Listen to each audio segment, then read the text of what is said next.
पलवल जिले के मैंने आपसे एक वीडियो में शेयर में कहा था कि नगर परिषद के पार्षद मनोनीत किए गए और जो पार्षद मनोनीत किए गए उन पार्षद महोदय पर आरोप है नगर परिषद की सरकारी बेशकीमती करोड़ों रुपए की ज़मीन पर अवैध कब्जा करने का।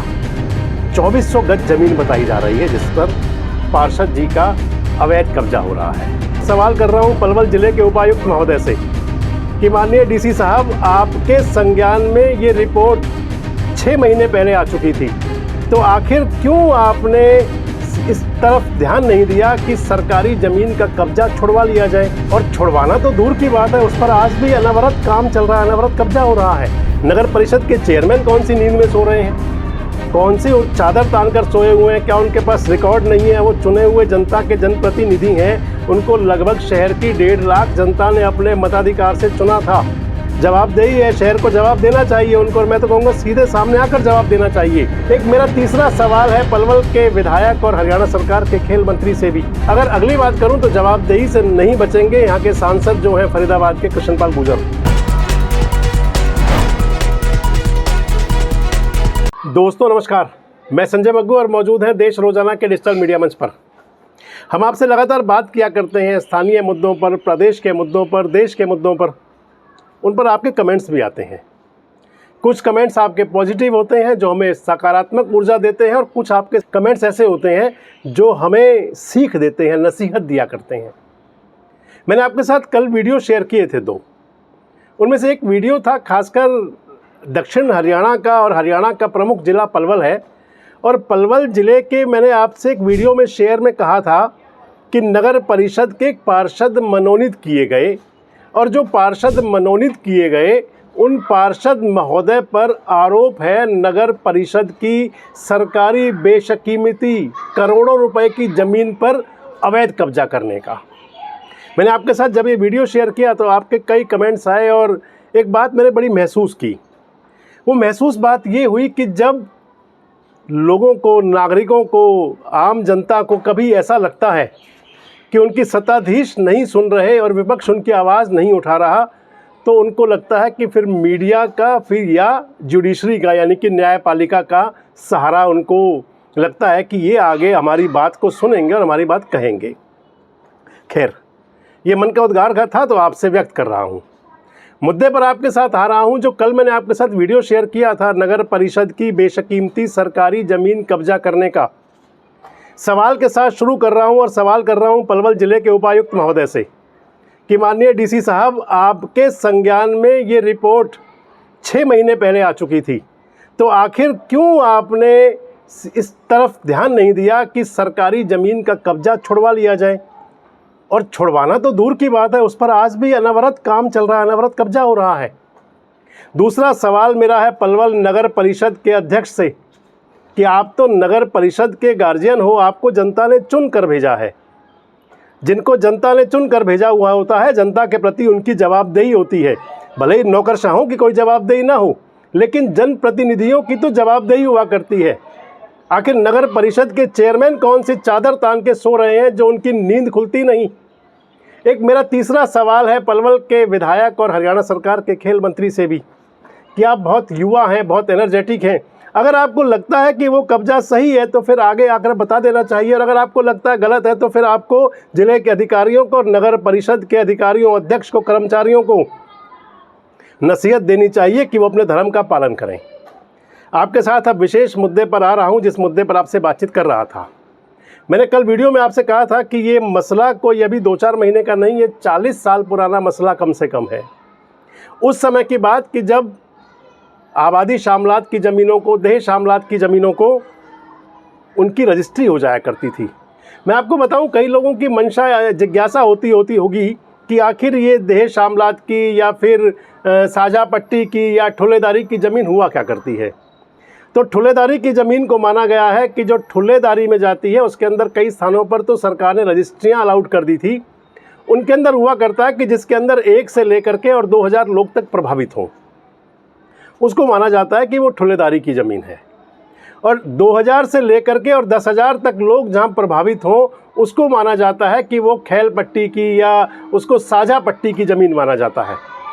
और तीसरा आता है कि देह आबादी की आबादी शामलात की ज़मीन, यानी कि जिसके अंदर पूरी आबादी शहर या गांव की जिससे प्रभावित होती हो वो मानी जाती है देह शामलात की आबादी शामलात की ज़मीन।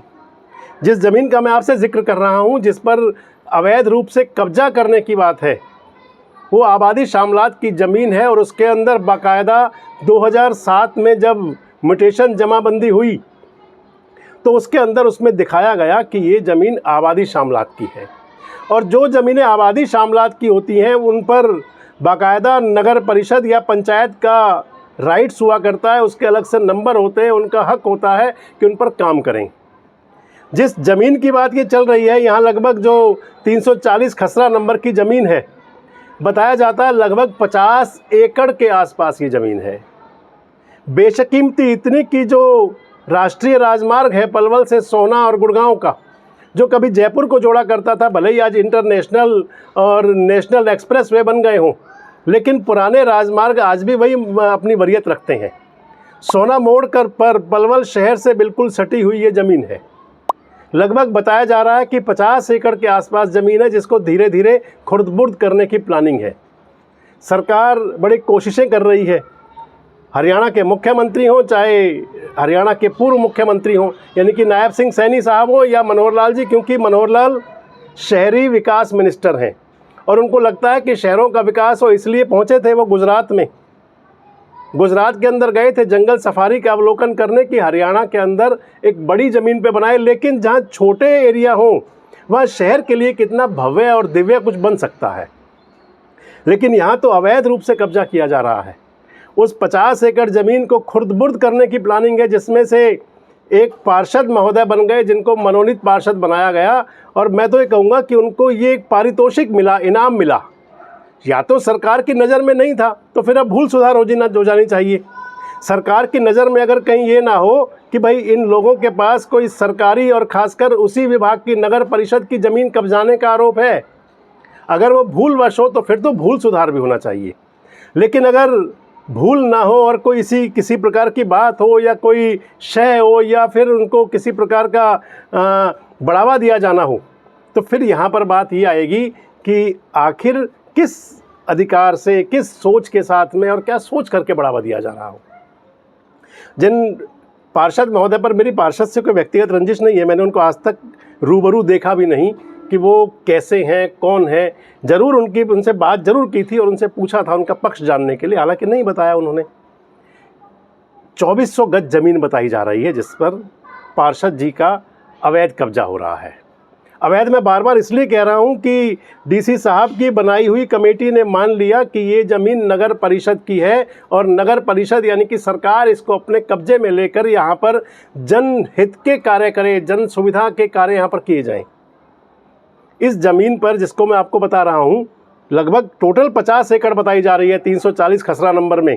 हालांकि सरकार अगर नगर परिषद अपने जब कब्जे में लेगी, पैमाइश करवाएगी तो पता चलेगा। आज मुझे कुछ और लोग भी फ़ोन कर रहे थे वहाँ से, जो बता रहे थे कि और भी अवैध कब्जे हो रहे हैं उस पर, लेकिन जो हमारी नज़र में था हम उस पर आपसे बात कर रहे हैं। इस ज़मीन की जो मैं आपसे बता रहा था कि इस पर लगभग 40, 42, 45 साल पहले कह लें भले ही 1980 के दशक में और 80 का अंतिम दौर जो यानी कि 85 के बाद इस ज़मीन की पहली रजिस्ट्री हुई और इस ज़मीन की रजिस्ट्री करवाई गई। जो देह शामलात की ज़मीन, क्योंकि उस समय रजिस्ट्री हो जाया करती थी, वो रजिस्ट्री हुई और रजिस्ट्री की गई ऋषि राज वर्मा और विजयपाल, मैंने आपको कल भी बताया था। 2002 के अंदर उस रजिस्ट्री को उस समय के तत्कालीन न्यायाधीश थे एस.के. गर्ग, उन्होंने खारिज कर दिया। 2002 के बाद में जब रजिस्ट्री खारिज हो गई तो फिर वो लीगल उसके मालिक नहीं रहे, किसी भी प्रकार से मालिक नहीं रहे। नल एंड वाइट किया गया उस ज़मीन को उस ऑर्डर के अंदर जज साहब ने किया जो। लेकिन बाद में 2006 में फिर रजिस्ट्री करवाई गई, मानक सैनी की धर्मपत्नी के नाम रजिस्ट्री हुई। वो रजिस्ट्री करवा करके सैनी साहब बड़े आराम से तान कर सो गए, भाई कोई बात नहीं, जब मौका होगा तो देखेंगे। शायद बीच बीच में प्रयास भी हुए हों, कोशिश की गई हो, लेकिन मेरी जानकारी ये है कि वो बीच में बिल्कुल आराम करते रहे। 2007 के अंदर उस ज़मीन को नगर परिषद के हक में दर्ज कर दिया गया। उसकी जमाबंदी के अंदर सारे पुराने हटा करके और नगर परिषद के हक में वो ज़मीन की जमाबंदी हो गई। धीरे धीरे उसमें कुछ चलता रहा। बताया जाता है 2007 में वहाँ स्कूल खोलने की प्लानिंग थी जो हो ना सका। उसके बाद में चलते चलते 2007 से और 2024 आ गया, यानी कि 17 साल का समय निकल गया। इस बीच में क्या वहाँ पर गतिविधियाँ हुई, क्या नहीं हुई, ये कुछ पता नहीं। नगर परिषद के आज के चाहे चेयरमैन हो और चाहे इन 17 साल में रहे हों, शायद वो पता नहीं कौन से अपने सिस्टम में रह जाते हो कि उनकी नज़र ही ना पड़ती हो कि सरकारी ज़मीन इस प्रकार से पड़ी हुई है और वो खुर्द-बुर्द हो जाएगी। 2024 में जब इस ज़मीन पर कब्जा होने लगा तो फिर नगर परिषद के अधिकारियों की नींद जागी। मुझे अनऑफिशियल बातचीत थी नगर परिषद के चेयरमैन से, वो बता रहे थे कि उन्होंने ज़िले के उपायुक्त से भी कहा और कुछ लोगों को आगे बात पहुंचाई कि ये सरकारी ज़मीन पर कब्जा हो रहा है। डीसी साहब की निर्देश पर कमेटी बनी। मैं आपको फिर दिखा रहा हूँ, आप देखिए, मैंने आपको कल भी दिखाया था, एक कमेटी बनी। इस कमेटी के अंदर तत्कालीन एडीसी मिस्टर पिलानी के हस्ताक्षर हैं और हस्ताक्षर के नीचे आप डेट और देख लें, क्योंकि रिपोर्ट है और रिपोर्ट में डेट पर लिखा है 10 जनवरी 2025। ये रिपोर्ट दे दी, इस पर एडीसी के भी हस्ताक्षर हैं, पलवल की एसडीएम साहिबा तब भी थी, आज भी हैं, उनके भी हस्ताक्षर हैं, इस पर नगर परिषद के अधिकारियों के हस्ताक्षर भी हैं, इस पर तमाम जो सरकारी अधिकारियों के नौकरशाहों के दस्तखत हैं और ये डीसी साहब के दफ्तर में ज़रूर गई होगी। अब बड़ी बात आ जाती है कि 6 महीने बीत गए, लेकिन डीसी साहब ने इस पर संज्ञान क्या लिया। अगर डीसी साहब के पास ये बात पहुंची कि ये ज़मीन सरकार की है, कौन से इनिशिएटिव लिए गए कि इस ज़मीन पर चाहे कोई लीगल लड़ाई लड़नी पड़े और या फिर नगर परिषद, नगर पालिका और सरकार के पास तो बड़े राइट्स होते हैं, अपना कब्जा लिया जाए। कौन सा ऐसा कोई या तो प्रेशर था और या फिर उनको समझ नहीं आ पाया कि इसका कब्जा लेना कैसे है। अब अगली बात आती है, अगर डीसी साहब को नहीं पता चला तो फिर बात आएगी नगर परिषद के चेयरमैन की। नगर परिषद के चेयरमैन कौन सी नींद में सो रहे हैं, कौन सी चादर तानकर सोए हुए हैं, क्या उनके पास रिकॉर्ड नहीं है? वो चुने हुए जनता के जनप्रतिनिधि हैं, उनको लगभग शहर की 1.5 लाख जनता ने अपने मताधिकार से चुना था। जवाबदेही है, शहर को जवाब देना चाहिए उनको, और मैं तो कहूँगा सीधे सामने आकर जवाब देना चाहिए, लेकिन नज़र उनकी भी नहीं है, अभी तक भी नहीं है। इसके बाद मैं आपसे कह रहा था, पलवल के विधायक, जवाबदेही तो उनकी भी है, बताना चाहिए उनको भी कि आखिर अगर ये हो रहा है तो क्यों हो रहा है, क्या इस पर कोई संज्ञान लिया गया या नहीं लिया गया, नहीं लिया गया तो क्यों नहीं लिया गया, और लिया गया तो एक्शन क्या हुआ, जनता तो जानना चाहती है। अगर अगली बात करूं तो जवाबदेही से नहीं बचेंगे यहाँ के सांसद जो हैं फरीदाबाद के कृष्णपाल गुर्जर, उनको भी फरीदाबाद संसदीय क्षेत्र की जनता ने अपना नुमाइंदा चुना है, लगातार तीसरी बार चुना है, लगातार तीसरी बार सांसद बनाया है, और इसी पलवल क्षेत्र ने भी उनको लगातार तीसरी बार बड़े बड़े अंतराल से जिता कर भेजा है। और जीतना और हारना और बात की बात हो गई, वो सांसद हैं, उन्हीं के संसदीय क्षेत्र के अंदर ये बेशकीमती ज़मीन पर नज़र है भूमाफिया की। नज़र तो उनको भी डालनी चाहिए, नज़रें इनायत यहाँ भी करें कि पलवल का विकास कैसे हो, इस क्षेत्र का विकास कैसे हो। सरकार की ज़मीन अगर नगर परिषद की ज़मीन नगर परिषद के पास आएगी तो वो शहर की 1.5 लाख आवाम के काम आएगी, किसी व्यक्ति विशेष के काम नहीं आएगी। और अगर जो शहर का हित चाहने वाले लोग होंगे, मैं समझूंगा इस वीडियो देखने के बाद में उनकी आंखें थोड़ी तो ज़रूर खुलेंगी। आपको क्या लगता है कि क्या जवाबदेही से कोई बच सकता है, चाहे वो जनप्रतिनिधि हो और चाहे वो नौकरशाह हो, क्या उनको जवाब नहीं देना चाहिए? और आपके माध्यम से एक और बात कहूँगा कि कभी ये इतिहास नहीं लिखे जाते कि कौन व्यक्ति कितने समय रहा, कौन व्यक्ति कितने समय पद पर रहा और किस व्यक्ति ने पद पर चिपके रह करके या कौन किसके नज़दीक गया। हमेशा इतिहास ये लिखे जाते हैं कि उनके समय पर कौन सा बेहतरीन कार्य हुआ, कौन सा ऐतिहासिक कार्य हुआ। और उम्मीद है कि चाहे वो जनप्रतिनिधि हो और चाहे वो सरकारी अधिकारी, वो चाहेंगे ज़रूर कि उनके जिम्मे कोई कालिख ना मढ़ी जाए। कमेंट बॉक्स में आप भी अपने विचार ज़रूर बताएं। जुड़े रहें हमारे साथ, देखते रहें देश रोजाना। हमारे साथ जुड़े रहने के लिए सब्सक्राइब करें देश रोजाना के YouTube चैनल को और नई वीडियो की नोटिफिकेशन पाने के लिए बेल आइकन जरूर दबाएं। अगर आप ये वीडियो Facebook या Instagram पर देख रहे हैं तो पेज को लाइक और फॉलो जरूर करें और ज्यादा से ज्यादा शेयर करें।